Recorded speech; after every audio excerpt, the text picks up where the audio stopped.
સ્વામી તારા રૂપે આજ શ્રીજી મળ્યા, પ્રમુખ સ્વામીના રૂપે આજ શ્રીજી મળ્યા.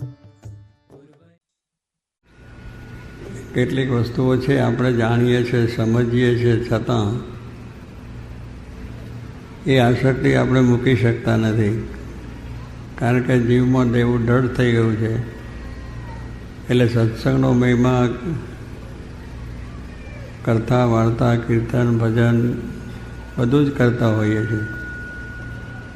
છતાં પણ કુસંગના સંગમાં જો રહીએ તો આ બધું પ્રશ્ન થઈ જાય છે. કરત કુસંગ ને ચહત કુશળ, એહી બળો અફસોસ. સમુદ્રનો મહિમા ઘટો તે રાવણ વશો પડોશ. રામ ભગવાન વખતની આ વાત છે કે રાવણ છે એ બહુ શુદ્ધ બ્રાહ્મણ હતો, સારું બધું વેદોને જાણતો, મંત્રો જાણતો, વાત કરતો, બધું જ કરતો હતો. કોઈનું લેવાય નહીં, કોઈને દુઃખ અપાય નહીં, કોઈને ત્રાસ અપાય નહીં, આ બધું શાસ્ત્રોમાં લખેલું જ છે. આપણે જાણીએ છીએ, સમજીએ છીએ, કોઈનું કંઈ પણ ના થાય. પણ રાવણને એવી બુદ્ધિ કે ભગવાન રામના પત્ની સીતાજીને જ ઉપાડી ગયેલો. હવે એ તો માણસ હતો, ખબર તો પડે ને કે પારકા સ્ત્રીને ઉપાડી શકાય. અત્યારે કેટલાય લઈને જાય છે, એટલે એમાં ક્યાં કહેવાની વાત છે. કોકને ઉપાડી જાય, કોકનું કંઈ કરી આવે. એટલે આસક્તિ કેટલી બધી જીવની અંદર છે. જાણે છે, સમજે છે આ ખોટું છે, ખરાબ છે, ના થાય. શાસ્ત્રોમાં કહ્યું છે કે એક પત્ની સદા બ્રહ્મચારી.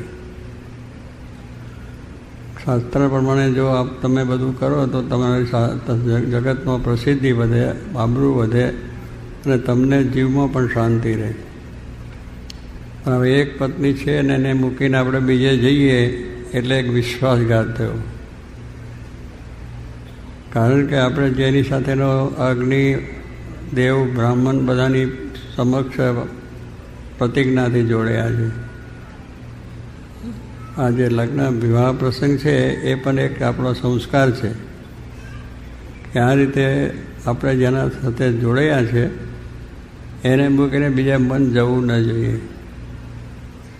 પણ આજનું એ વાતાવરણ એવું છે કે એ મૂકીને બીજા બધા ચાલ્યા જાય ને એમાં કેટલું દુઃખે થાય છે. બધા પ્રશ્નો છે ને આપણે આવે છે, પ્રશ્નો સાંભળીએ છીએ. પણ કહેવાનું શું કે આવું બધું જાણવા છતાં થાય છે એટલે આપણને અશાંતિ રહ્યા જ કરે છે.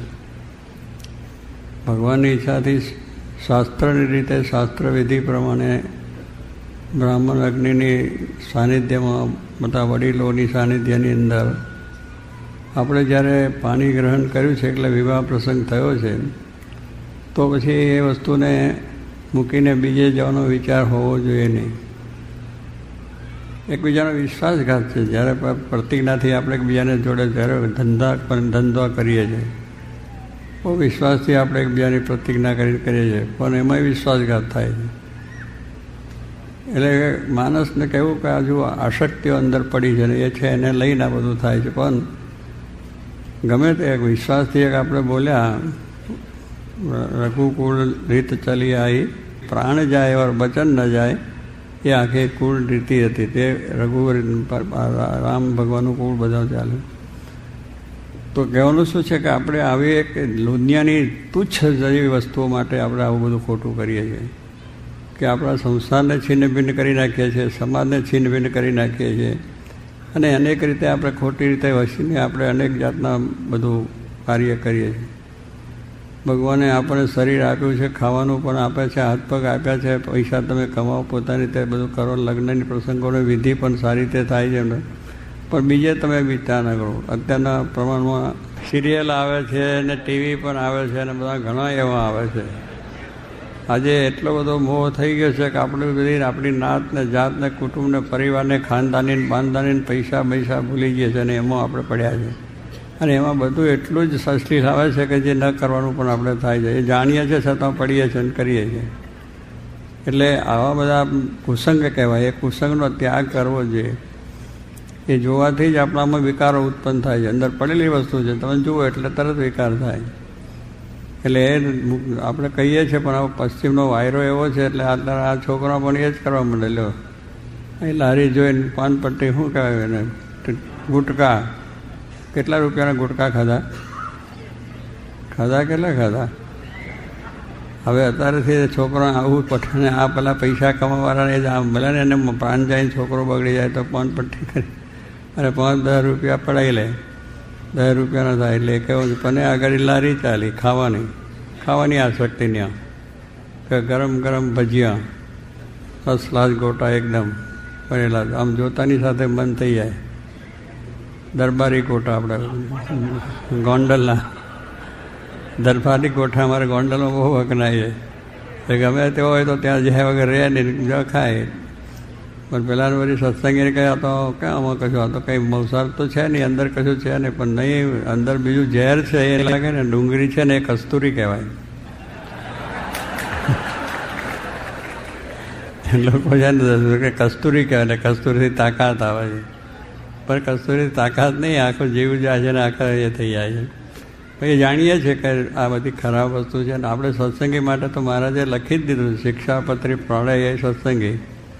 આપણે શિક્ષાપત્રી વાંચીએ છીએ, દરરોજ વાંચીએ છીએ અને બધું જાણીએ છીએ, છતાં હાથ અગ્નિમાં નાખીએ છીએ. દજાવાનું છે, બળી જવાનું છે, છતાં હાથ નાખીએ મેં અંદર. વાઘની પાસે જાણીએ છીએ કે મરી જવાના તોય સિંહ વાઘ ને બધા પાસે જઈએ છીએ, મરવાના ધંધા બીજું કંઈ. એમ મહારાજે આપણને આજ્ઞા કરી છે કે ભાઈ એટલે વસ્તુનો ત્યાગ, કે એની પાસે જવાય નહીં. સિંહ વાઘ સાપ દુકડા બીપડાથી દૂર છે, ત્યાં જાનપણું આવી જાય છે, એના જવાથી મરી જવાય. પણ આમાં નથી વિચાર આવતો કે કેમ મરવાનું, ડુંગળી ખાધી તેમાં શું જતું રહ્યું.